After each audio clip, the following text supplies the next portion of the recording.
Yes, you are in the right place. This is the Sound Bug. We're here to talk about sound. Um, we're here in the beautiful countryside of South Wales on a lovely summer's day, here to meet Fred Davies of Axhorn Loudspeakers. He's been developing his latest Axjet model. Let's go inside and meet him.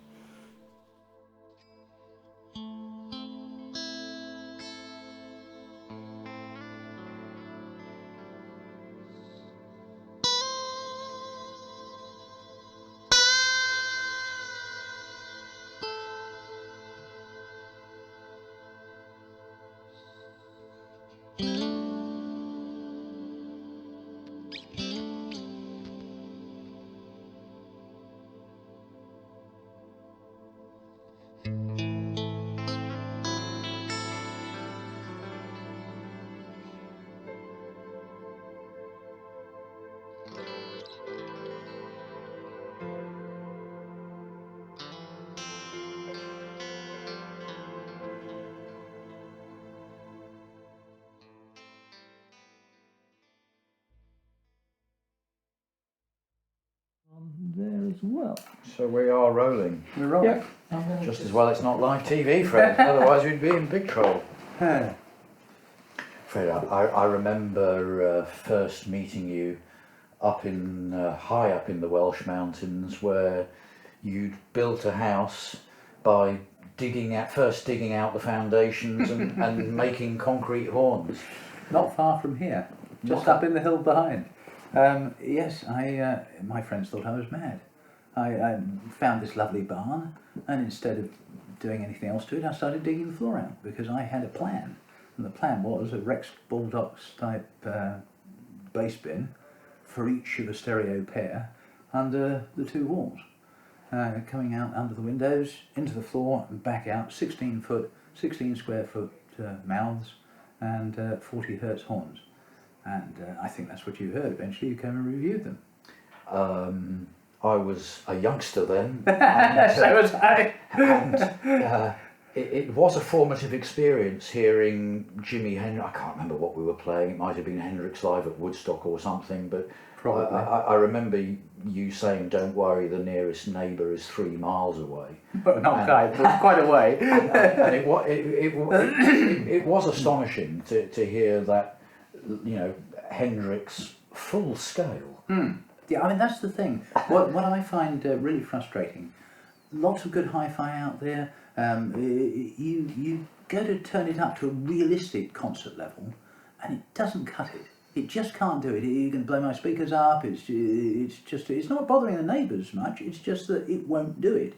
It'll sound really wonderful, but that last little 10 dB, the fifth gear bit, you can't do it. So I've always wanted speakers that will do that.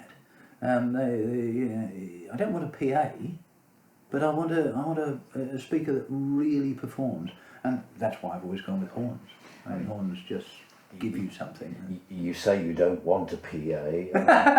It can work as a PA. It's a high fidelity PA. Exactly. I mean, in a way, when I've made a lot of PA stuff. I do stuff at Soulfest up in Cumbria, and we use these Axjets there. Pair on each side of the stage and a big bass bin, a huge 40 hertz horn. And the point is that I have the same philosophy about speakers per se. If it's PA, it should be hi-fi PA. If it's hi-fi, it should be able to perform to a degree like a PA. It's all the same thing. It's reproducing sound. Of course, these speakers, because of their design and because of their sensitivity, you don't need an awful lot of power to bring the ceiling down. I mean, yeah, put some serious power into these, you'd hear them a couple of miles away, wouldn't you? Well, you can certainly, well, of course you can hear them in the distance, but you can actually play them out of doors on a still day and walk 100 feet away, 200 feet away. The wavefront is so clean coming out the front of it, it remains integrated, it reaches the ear as perfectly as it left the speaker. That's the problem with so many speakers. You've got this punchiness and reflex designs and different drivers and crossovers and different energy rates. The tweeter will die long before it gets to you, whereas the bass will punch out to you. If you walk away from a normal speaker, eventually you'll hear it going boo, boo, boo, and that's it. You've lost everything else. With this, you've got this fully integrated wavefront. So horns really, really project. I mean, but at the same time, as you say, you can drive these AER drivers in with a 3 or 4 watt triode valve amp. So in a domestic Yeah. setting like here, you know, So, and You a can real be in purist high-five. enthusiast, yeah, happy analog, any source, but you don't have to have all the complex heavy duty amplification. Equally, you can hook it up to your PA amplifier and have it ticking over and feed it with a signal. And wham, they work. and entertain your neighbours 10 blocks away. Well, you can if you really want, if your neighbours want to be entertained. But you know, it makes it nice to be able to take them outside because so many speakers die outside. I think, in many ways, for me, it's the proof of the pudding. If you can make a speaker work outside, then and it really performs to many meters away. You know that you're creating a wavefront. I mean, nothing comes out the back of these. You can stand behind them, you almost can't hear them. You have to think, oh, are they on? And then you turn around and you find, yeah, of course they're on. Because all the energy is being projected forward. That's what makes them efficient. You're not trying to lose anything along the way. Anybody who's got the sound bug will have a lovely system at home. Yes, they'd be terribly disappointed probably if they then took that system out onto their patio. Yeah, I mean that's one of the things that I think is really salient. It's a sort of lifestyle question. Of course, if we all lived in California, we'd probably have a very different lifestyle. We would spend a lot more time outside. Living in Wales as I do, it's limited to these lovely summer days and maybe a frosty autumn day, you know. But nevertheless, there's something really nice about having some outdoor time with the family, with some friends. If you're lucky enough to have a swimming pool, be able to roll these out and stick them by your pool, and you can play your favourite music as though you were doing it in your listening den, but your listening den doesn't have to be in one place. It's a movable feast. Rolling the clock back 25 years or so, Fred, when I first heard your massive built-in concrete horns in your home, I mean, you always dreamt of making horns out of concrete. You were making speaker stands, I remember. But I think during the intervening period, you've said to me many times that it turned out to be folly. So, yes, how did this one come about? Tell us about this latest Axjet. Well, the first Axjet started back in '92, so we made those then because I tried to sell built-in speakers, and the world wasn't really interested. They didn't want to build them in. They wanted them to be able to have a speaker that you could bring in, take out, move around, which actually rather sort of moves away from this idea of spiking them to the floor, which is why I've gone with casters. I don't need them. This is a concrete speaker. This is made out of concrete. It looks like a glass fibre speaker because it's got a glass fibre shell, but inside it's made out of glass reinforced concrete. Right. It's got the mass, it's got the density and the stiffness, and yet it's light with foam elsewhere. The back, the sculpted shape of the back of the Axjet is really just form following function. It's covering the folded horn, and I mean the reason I started to make this particular model, the previous model was nice, it worked well, it had a lather in it, it was not throated at the front of the driver, and it wouldn't really drive terribly hard, and I always sort of was a bit doubtful about it. It had a Tractrix horn, something that Bruce Edgar thinks a lot of, but they tend to project from behind the mouth, so you don't get the full bass frequency out of them. And being used to that big, full exponential horn, I wanted to get as big as I could manage in a portable style. So these coming down to sort of 55, 60 hertz, at that point, you lose a little bit at the bottom end, but you gain so much elsewhere. It's all one driver doing the whole thing. And by making this afterburner that really compresses the front, it's a bit of the sort of stuff that comes from PA work with compression drivers, but it's not compression driven, it's front and rear loaded. So there's a folded horn on the back, which is exponential, and there's a sort of multi-cell horn on the front in a way. The donut bit gives you a high frequency horn in the middle that it does the work of the little parasitic cone, and then the annular ring is part of the same exponential. So you're getting the full cone into there with the mid. So you've got really kind of a top, mid and bass horn. And they integrate about here somewhere as they drive outwards. Fred, because you've had the sound bug all your life, I know that you've spent many years experimenting with all kinds of different drivers. Tell us a little bit about what you're using in this latest model. Well, this is the AER. I've discovered and fallen in love with AER. It's a German mate, Philip Keller in Stuttgart. He's got the sound bug too, badly. he's been at it all his life, doing the same sort of things, and he fell in love with Lowther drivers, and couldn't sort of get exactly what he wanted. So based on the Lowther, he developed his own driver. Many people have done the same worldwide, and there are very few full range drivers that you can really comfortably use. CS make one, Fostex, Audio Nirvana, Lowther, Bab. There's not many. Feastrex from Japan, £9,000 just for a drive unit. Wow. Handmade. Nobody's figured out what to put it in yet. But the driver and the horn or the enclosure are crucially one and the same thing. It's like a Formula One racing car with a Mercedes engine in it. So this is made in Stuttgart next to Mercedes. It's an AER. It really does the business. It's almost flat response, but we're using the B model. It's an MD, and it's the B model which has got bass lift to give us a little more bass out of the back horn, because we're throating the front horn so tight we're getting enormous efficiency. I found that they're really, really good. I've used the Audio Nirvanas too, very nice in those black ones you saw earlier, and they have that slightly American rock sound. It's not dead flat studio monitor, pure hi-fi, but they sound lovely. They sound really lovely, and they're pretty bulletproof. But these are just the same. And with this, I mean, I'm using a polycarbonate machined centerpiece, and this is spun aluminium on a GRP and foam insert. That's all light but stiff. This is all concrete, solid, mass. It can be on wheels because it's not going to lose energy anywhere.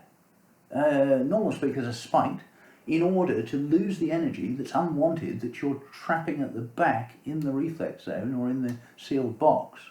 We don't want to do that at all. We want to get every bit of energy out of that driver, front and rear. They come out half a phase out of half a wavelength out of phase at the front here at the crossover frequency. So there's no interaction in terms of phase, and the speed and dynamics of an AER is such that there's almost no hangover to anything. The most terrific dynamics. Transient response is huge, and therefore little energy to put in. And this is what you've always loved about horn mount speakers, isn't it? It's that speed and that transient effect. It's the nearest I find to natural true sound. I mean, you know, everybody knows. You clap your hands, and wham! To replicate that is almost impossible. To get that in a membrane, in a speaker, in a diaphragm of any kind, is terribly, terribly difficult. You hear lots of attempts to achieve it. Panel speakers, electrostatics and get plain very, very close to it, Yeah. but they haven't got the energy to convey the rest of it. Yes. So they sort of suffer a bit. Most speakers just don't get there at all. That's right. And you compromise your hearing. You say, oh yes, this is lovely, but you're actually compromising your own hearing and pretending that you're hearing what you're not hearing. Yeah, and the brain is filling in an awful lot as well. You know, That's I right. go to with having kids growing up over the years and going to all sorts of concerts and gigs. We've been to rock things and to trance and techno things and drum and bass things, and time and again listen to it, and it's a real disappointment. It's just not kicking the way it should, and yet you know what it should sound like, and to be able to achieve that at home then with your personal stereo system is the goal in hand. Explain a little bit about what you call your afterburner. Explain the design of that a little bit. Well, I mean, essentially, I wanted to throat down the front horn. A lot of this stuff is based on an assemblage by Professor Jack Dinsdale, fascinating, brilliant guy who, in I think it was about 1974, wrote a terrific series of articles for Wireless World that inspired many young speaker designers. And what he was doing was assembling work by Edison, Olson, all these old guys that were working in the 20s when valve amps could only produce a few watts. Mm-hmm. They had to get as efficient as possible. Of course. And this is why they used field coil drivers. They didn't have the big magnets. Mm-hmm. They used light diaphragms so that any little bit of energy would be shunting as much power in real watts of sound out as possible. And the horn, you've only to look at his master's voice. It does with those little tiny diaphragms on a pin. You could fill a room. We could fill a room. So here we are. We have with a horn. You've got 3, 4, 5, 6 times the amount of energy out of that driver than you would have had by just having the driver on its own or in a sealed box. But with the afterburner, I've had to throat the front because in Jack Dinsdale's earlier designs, he really had a waveguide on the front, and the driver was fully open and projecting to the room. That works up to a certain level, but at a particular point, it stops working. It overloads because the back throat is quite small into what is like a saxophone at the back there, and the energy that it takes to push down that little saxophone throat, it gets lost by the compression and starts to come out the sides. And so the roll surround starts to puff out and it immediately goes into distortion and instability. So you can only get certain dB out of it.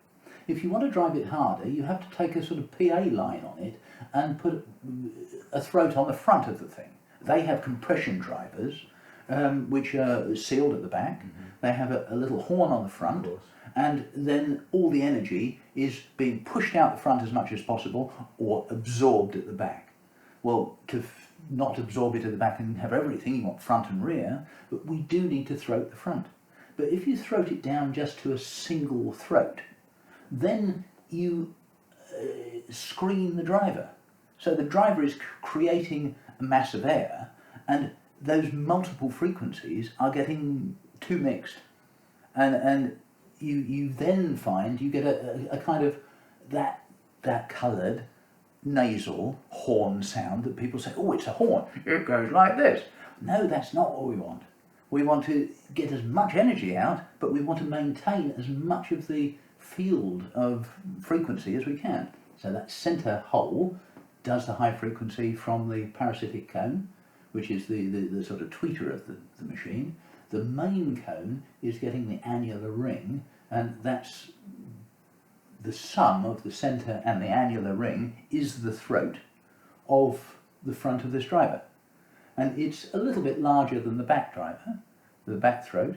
However, it balances, so that when you drive hard, the front takes the energy, and the back will continue to work, and you get a sort of isobaric pressure area, front and rear. And it's with exponential, and I mean, I've gone back to hyperbolic exponential. I think it's really the only, it's Edison's original idea. I think it's certainly all those old gramophones were done like that, and it works better than many of the other designs. There are a lot of modern designs, and they were really, essentially they were for dispersion. These CD horns you see, they were the slot in them. They're to disperse very high energy from a particular bandwidth, and they're not really working as horns as such. They're sort of dispersive. Because you've been playing around, so to speak, with horn loudspeakers all your life, you got involved in the Glastonbury Festival right at the very beginning, did you not? Well, John, where do I begin? Right at the beginning. I mean, yes, I went there in 1970 before the big one in 1971. There were a few of us in a field, and yes, it was lots of fun, and got very involved. Met Tony Andrews when he built his first pre-turbo sound system in the garden at Worthy Farm. But later on, I went there really just as a young man for fun and get involved, and it was part of our enthusiasm at the time. But later on in the sort of 90s, I got rather involved with the Greenfields people, who wanted something really efficient, super efficient, to work on battery power, on pedal power, alternative energy. Right. Greenfields ostensibly no generators, so I designed up some 100 hertz horns for them, and we put some in the field, and we put some on the stage. Used them with Mick Fielding and the Rainbow Dragon stage, and in Green Futures Field, I think in the early 90s. We eventually, with pal of mine, Michael Dobb, we ran the stage then, produced a show, and at that time then I built a 40 hertz horn, a compound horn with a phase plug, loaded front 15-inch driver, a couple of 6-inch drivers, 100 hertz horns, and then lovely old Vitavox multi-cellular S2 drivers on the top there, 250 watts per side, 500 watts pedal power, and it worked a treat, sounded lovely. Later on, again, we moved on to do Greenpeace. We chose 98 when it rained, and it was like the Somme, but then we had a marquee with kids enjoying techno music right through the night, wiggling away in their wellies, stuck to the mud, and we did that with the same system. We had then a big dome with 4 of the earlier model Axjets in, a lot of live acts, a lot of DJs, and we kept people occupied for several days, and they all went away happy. Very salutary experience. I mean, I learned a huge amount about what sound systems mean. I did, like you, enthusiast. I'd always had a decent stereo at home. Very often old, last year's model, which I could afford. You know, I had old Goodmans and Quad 2s and all that sort of stuff. But I learnt when you sort of increase the scale, you don't actually have to have a power station driving it. It's all about the wavefront. You've got to create a wavefront at the listener's ear. Yeah, we're sitting here, we're surrounded by 4 of these speakers now. We've got these 2 red ones and a couple of black ones, just as a trial. But you can shunt those 50 feet away from you, 100 feet away from you, and you can get a very large, comprehensive stereo wavefront coming at you that's quite sort of headphone-like. We can all be in the same pair of headphones. We can get 90 dB at the ear. We can talk to each other without having to shout. But it's that 90 dB is a real full sound that we can comfortably sit and listen to at home. We can listen to it in a bigger venue.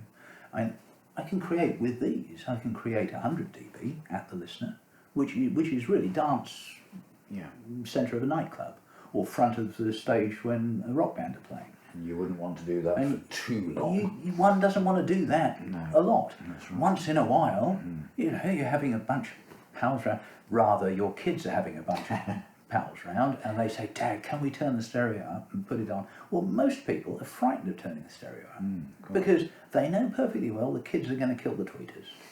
But you can't kill these. Turn them up, bang, they're on. And so they can come round and have a party. You might do the conga with them. Equally, you might once in a while want to get out your Frank Zappa record. I know you've got a few. Just a few. Wild. And play it like the man himself is playing. Indeed. Shut your eyes and you're there. And you're there in the Hammersmith Odeon in 1976 in row Exactly. 12. Exactly. And that's the experience I had with Hendrix at the Isle of Wight. Yeah. And I never forget it. It's not surprised. emblazoned there forever. Formative And experience. Once or twice, I can replicate it very nearly. And it's worth everything. One more little thing I want to get in, one nice little anecdote. Who's the musician up the road who's got the... Oh, yeah, I've got a pal called Ricky Gardner, whose music I've used on my website, which is very nice of him to let me use. He co-wrote Passengers with Iggy Pop. He used to play for a while as the bass player in David Bowie's band when he was doing the Spiders from Mars tour, I think, long time ago. Ricky these days lives a quiet life in a little market town just down the road, and he's got the first pair of Axjets I ever sold. The original ones, he uses them in his studio because he likes the natural sound of it to mix on. He's got a little bit of a sort of allergy towards magnetic fields and all that stuff, so he limits the amount of technology he has. He works through a pair of ADATs, but mostly he has valve amps, and he uses these Axjets, which are very simple to drive, just 20 watts or so, you know, and he loves the sound and it feels comfortable. And he's still making music. And he's still making music, yes, and you can hear it on the website. So, Axjet's what does it for him, and I agree entirely. I mean, I you know. Well, Fred, it's been great to meet you again and to hear your latest creation. If you want more information about the latest version of Fred's Axjet, everything you could possibly want to know, you'll find at www.axhornloudspeakers.com. And thank you for coming down. It's been a pleasure, and we've had fun. It's, you know, I can never spend too much time extolling the virtues of all loudspeakers with old pals. And listening to great music at realistic sound pressure levels. There you are.